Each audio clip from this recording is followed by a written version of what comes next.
भागवत पुराण के अनुसार यह माता तुलसी की संपूर्ण कथा। तुलसी से जुड़ी एक कथा बहुत प्रचलित है। श्रीमद् देवी भागवत पुराण में इसके अवतरण की दिव्य लीला कथा भी बनाई गई है। एक बार शिव ने अपने तेज को समुद्र में फेंक दिया था। उससे एक महातेजस्वी बालक ने जन्म लिया। यह बालक आगे चलकर जालंधर के नाम से पराक्रमी दैत्य राजा बना। इसकी राजधानी का नाम जालंधर नगरी था। दैत्य राजा कालनेमी की कन्या वृंदा का विवाह जालंधर से हुआ। जालंधर महाराक्षस था। अपनी सत्ता के मद में चूर उसने माता लक्ष्मी को पाने की कामना से युद्ध किया, परंतु समुद्र से ही उत्पन्न होने के कारण माता लक्ष्मी ने उसे अपने भाई के रूप में स्वीकार किया। वहां से पराजित होकर वह देवी पार्वती को पाने की लालसा से कैलाश पर्वत पर गया। भगवान देवाधिदेव शिव का ही रूप धर कर माता पार्वती के समीप गया, परंतु माँ ने अपने योग बल से उसे तुरंत पहचान लिया तथा वहां से अंतर ध्यान हो गई। देवी पार्वती ने क्रुद्ध होकर सारा वृत्तांत भगवान विष्णु को सुनाया। जालंधर की पत्नी वृंदा अत्यंत पतिव्रता स्त्री थी। उसी के पतिव्रत धर्म की शक्ति से जालंधर न तो मारा जाता था और न ही पराजित होता था। इसलिए जालंधर का नाश करने के लिए वृंदा के पतिव्रत धर्म का भंग करना बहुत जरूरी था। इसी कारण भगवान विष्णु ऋषि का वेश धारण कर वन में जा पहुँचे, जहाँ वृंदा अकेली भ्रमण कर रही थी। भगवान के साथ दो मायावी राक्षस भी थे, जिन्हें देखकर वृंदा भयभीत हो गई। ऋषि ने वृंदा के सामने पल में दोनों को भस्म कर दिया। उनकी शक्ति देखकर वृंदा ने कैलाश पर्वत पर महादेव के साथ युद्ध कर रहे अपने पति जालंधर के बारे में पूछा। ऋषि ने अपने माया जाल से दो बानर प्रकट किए। एक बानर के हाथ में जालंधर का सिर था तथा दूसरे के हाथ में धड़। अपने पति की यह दशा देखकर वृंदा मूर्छित होकर गिर पड़ी। होश में आने पर उन्होंने ऋषि रूपी भगवान से विनती की कि वह उसके पति को जीवित करे। भगवान ने अपनी माया से पुनः जालंधर का सिर धड़ से जोड़ दिया, परंतु स्वयं भी वह उसी शरीर में प्रवेश कर गए। वृंदा को इस छल का जरा आभास न हुआ। जालंधर बने भगवान के साथ वृंदा पतिव्रता का व्यवहार करने लगी, जिससे उसका अस्तित्व भंग हो गया। ऐसा होते ही वृंदा का पति जालंधर युद्ध में हार गया। इस सारी लीला का जब वृंदा को पता चला तो उसने क्रुद्ध होकर भगवान विष्णु को शीला होने का श्राप दे दिया तथा स्वयं सती हो गई। जहाँ वृंदा भस्म हुई वहाँ तुलसी का पौधा उगा। भगवान विष्णु ने वृंदा से कहा, हे वृंदा, तुम अपने अस्तित्व के कारण मुझे लक्ष्मी से भी अधिक प्रिय हो गई हो। अब तुम तुलसी के रूप में सदा मेरे साथ रहोगी। जो मनुष्य भी मेरे शालिग्राम रूप के साथ तुलसी का विवाह करेगा, उसे इस लोक और परलोक में विपुल यश प्राप्त होगा। जिस घर में तुलसी होती है वहाँ यम के दूत भी असमय नहीं जा सकते। गंगा व नर्मदा के जल में स्नान तथा तुलसी का पूजन बराबर माना जाता है, चाहे मनुष्य कितना भी पापी क्यों न हो। मृत्यु के समय जिसके प्राण मंजरी रहित तुलसी और गंगा जल मुख में रख कर निकल जाते हैं, वह पापों से मुक्त होकर वैकुंठ धाम को प्राप्त होता है। जो मनुष्य तुलसी व आंवलों की छाया में अपने पितरों का श्राद्ध करता है, उसके पितृ मोक्ष को प्राप्त हो जाते हैं। उसी दैत्य जालंधर की यह भूमि जालंधर नाम से विख्यात है। सती वृंदा का मंदिर मोहल्ला कोट किशन चंद में स्थित है। कहते हैं इस स्थान पर एक प्राचीन गुफा थी जो सीधी हरिद्वार तक जाती थी। सच्चे मन से 40 दिन तक सती वृंदा देवी के मंदिर में पूजा करने से सभी मनोरथ पूर्ण होती है। बोलो तुलसी माता की जय। वैशाख माह में तुलसी जलदान का महत्व। वैशाख के महीने में सूर्य के ताप में वृद्धि हो जाती है, इसलिए विष्णु के भक्त गणों को जल दान करने से श्री हरि अत्यंत प्रसन्न होते हैं। भगवान श्री हरि कृपा करके उनसे अभिन्न तुलसी वृक्ष को जल दान का एक सुयोग अथवा शुभ अवसर प्रदान करते हैं। तुलसी श्री कृष्ण को अति प्रिय है। उनकी कृपा के फल से ही हम भगवान श्री कृष्ण के सेवा का अवसर प्राप्त कर सकते हैं। तुलसी देवी के संबंध में कहा गया है, तुलसी के दर्शन मात्र से ही संपूर्ण पाप नष्ट हो जाते हैं। जल दान करने से यम भय दूर हो जाता है। रोपण करने से यानी उनको बोने से उनकी कृपा से कृष्ण भक्ति वृद्धि होती है और श्री हरि के चरण में तुलसी अर्पण करने से कृष्ण प्रेम प्राप्त होता है। पद्म पुराण के सृष्टि खंड में वैष्णव श्रेष्ठ श्री महादेव अपने पुत्र कार्तिकेय को कहते हैं, समस्त पत्र और पुष्प में तुलसी सर्वश्रेष्ठ है। तुलसी सर्व कामना प्रदान करने वाली है, मंगलमय, श्रुधा, सुख्या, वैष्णवी, विष्णु प्रिय हैं एवं सभी लोकों में परम शुभ है। भगवान शिव कहते हैं, कार्तिक जो व्यक्ति भक्ति भाव से प्रतिदिन तुलसी मंजरी अर्पण कर भगवान श्री हरि की आराधना करता है, यहाँ तक कि मैं भी उसके पुण्य का वर्णन करने में अक्षम हूँ। जहाँ भी तुलसी का वन होता है, भगवान श्री गोविंद वहीं वास करते हैं और भगवान गोविंद की सेवा के लिए लक्ष्मी, ब्रह्मा और सारे देवता वहीं वास करते हैं।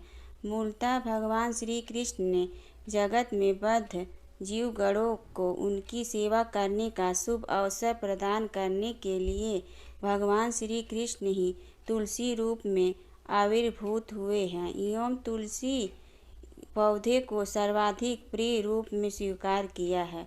पाताल खंड में यमराज ब्राह्मण को तुलसी की महिमा का वर्णन करते हैं। वैशाख में तुलसी पत्र द्वारा श्री हरि की सेवा के प्रसंग में वह कहते हैं कि जो व्यक्ति संपूर्ण वैशाख मास में अन्य भक्ति भाव से तुलसी द्वारा श्री संध्या भगवान श्री कृष्ण के अर्चना करता है, उस व्यक्ति का और पुनर्जन्म नहीं होता। तुलसी देवी की अनंत महिमा अनंत शास्त्रों में वर्णित है, लेकिन यह महिमा असीमित है, अनंत है। ब्रह्मा वैवर्त पुराण में प्रकृति खंड में ऐसा वर्णन है, जो सबके सिरोधार है, उपास्या है, जीवन मुक्त है, मुक्तिदायिनी है और श्री हरि की भक्ति प्रदान करने वाली है। वह समस्त विश्व को पवित्र करने वाली है। ऐसी समस्त विश्व को पवित्र करने वाली विश्व पावनी तुलसी देवी को मैं सादर प्रणाम करता हूँ। समग्र वैदिक शास्त्रों के संकलन करने वाले तथा संपादक श्री व्यास देव तुलसी की महिमा करते हुए पद्म पुराण के सृष्टि खंड में कहते हैं, तुलसी देवी की पूजा, कीर्तन, ध्यान, रोपण और धारण पाप को नाश करने वाला होता है और इससे परम गति प्राप्त होती है। जो व्यक्ति किसी अन्य को तुलसी द्वारा भगवान श्री हरि की अर्चना करने का उपदेश देता है और स्वयं भी अर्चना करता है, वह श्री माधव के धाम में गमन करता है। केवल तुलसी देवी के नाम उच्चारण मात्र से ही श्री हरि प्रसन्न हो जाते हैं और इसके परिणाम स्वरूप पाप समूह नष्ट हो जाता है और अक्षय पुण्य प्राप्त होता है। पद्म पुराण के ब्रह्मा खंड में कहा गया है, गंगा आदि समस्त पवित्र नदी एवं ब्रह्मा, विष्णु, महेश, पुष्कर आदि समस्त तीर्थ सर्वथा तुलसी दल में विराजमान रहते हैं। ब्रह्मा वैवर्त पुराण में बताया गया है कि समस्त पृथ्वी में 3.5 करोड़ तीर्थ हैं। वह तुलसी उद्विग्न के मूल में तीर्थ निवास करते हैं। तुलसी देवी की कृपा से भक्त वृंद कृष्ण भक्ति प्राप्त करते हैं और वृंदावन वास की योग्यता अर्जित करते हैं।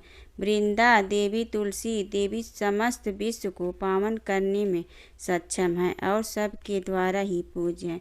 समस्त पुष्पों के मध्य वो सर्वश्रेष्ठ है और श्री हरि सारे देवता, ब्राह्मण और वैष्णव गण का आनंद का वर्धन करने वाली है। वे अतुलनीय और कृष्ण की जीवन स्वरूपनी हैं। जो नित्य तुलसी सेवा करते हैं वह समस्त कलेश से मुक्त होकर अभीष्ट सिद्धि प्राप्त करते हैं। अतः श्री हरि की अत्यंत प्रिय तुलसी को जल दान अवश्य करना चाहिए। इसके अलावा इस समय भगवान से अभिन्न प्रकाश श्री शालिग्राम शिला को भी जल दान की व्यवस्था की जाती है। शास्त्रों में तुलसी देवी को जल दान करने पर तुलसी के मूल में जो जल बच जाता है उसका भी विशेष महत्व वर्णित किया गया है।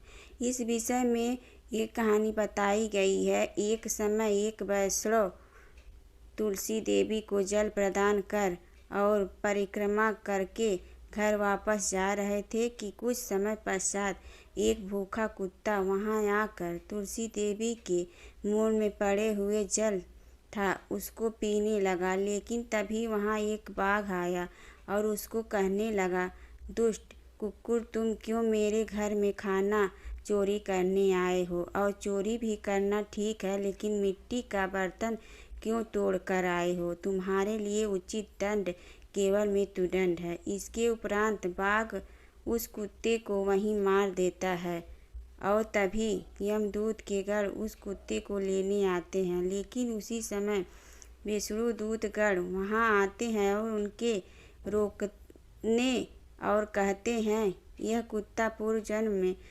जघन्य पाप करने के कारण नाना प्रकार के दंड पाने के योग हो गया था, लेकिन केवल तुलसी के पौधे के मूल में पड़े जल का पान करने के फल से उसका समस्त पाप नष्ट हो चुका है और तो वह विष्णु गमन करने की योग्यता अर्जित कर चुका है। अतः वह कुत्ता सुंदर रूप को प्राप्त करता है और वैकुंठ के दूत गणों के साथ भगवत धाम गमन करता है। जगत जीवों को कृपा करने के उद्देश्य से ही भगवान के अंतर्गत शक्ति श्रीमती राधा रानी का प्रकाश वृंदा तुलसी देवी के रूप में इस जगत में प्रकट हुई। उसी प्रकार भगवान श्री हरि भी बद्ध जीवों को माया के बंधन से मुक्त करने के लिए विचित्र लीला के माध्यम से अपने अभिन्न स्वरूप शालिग्राम शिला रूप में प्रकाशित हुए।